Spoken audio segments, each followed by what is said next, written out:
ప్రభుత్వ ప్రజా వ్యతిరేక విధానాలను నిరసిస్తూ నెల్లూరు వీఆర్సీ సెంటర్ నుంచి వైఎస్ఆర్సీపీ సిటీ ఇన్ఛార్జ్ మరియు ఎమ్మెల్సీ పర్వతరెడ్డి చంద్రశేఖర్ రెడ్డి ఆధ్వర్యంలో వెన్నుపోటు దిన కార్యక్రమం విజయవంతంగా సాగింది. ముందుగా వీఆర్సీ సెంటర్ లోని అంబేద్కర్ విగ్రహానికి ఎమ్మెల్సీ పర్వతరెడ్డి చంద్రశేఖర్ రెడ్డి పూలమాలలు వేసి నివాళులర్పించారు. అనంతరం వీఆర్సీ సెంటర్ నుండి కలెక్టరేట్ వరకు వైఎస్ఆర్ కాంగ్రెస్ పార్టీ నాయకులు, కార్యకర్తలు, ప్రజలు 5,000 మందికి పైగా తరలి వచ్చి కూటమి ప్రభుత్వ ప్రజా వ్యతిరేక విధానాలను నిరసిస్తూ ర్యాలీ నిర్వహించారు.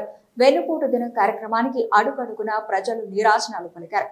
కూటమి ప్రభుత్వం ప్రజలకు ఇచ్చిన హామీలను అమలు జరపాలంటూ కార్యకర్తల నినాదాలతో కలెక్టరేట్ పరిసర ప్రాంతాలకు ఎక్కిరిశాయి. అనంతరం కలెక్టరేట్ వద్దకు చేరుకుని వైసీపీ నెల్లూరు పార్లమెంటు పరిశీలకులు జంకే వెంకటరెడ్డి, వైఎస్ఆర్సీపీ పార్టీ నాయకులతో కలిసి ఎమ్మెల్సీ పర్వతరెడ్డి చంద్రశేఖర్ రెడ్డి కలెక్టరేట్ ఏఓకి వినతి పత్రం అందజేసి కూటమి ప్రభుత్వం ప్రజలకు ఇచ్చిన హామీలు నెరవేర్చకపోవడంతో ఈ రోజు ప్రజలు పడుతున్న ఇబ్బందులను తెలియజేసి ఆ హామీలన్నీ నెరవేర్చే విధంగా ప్రభుత్వానికి తెలియజేయాలని కోరారు.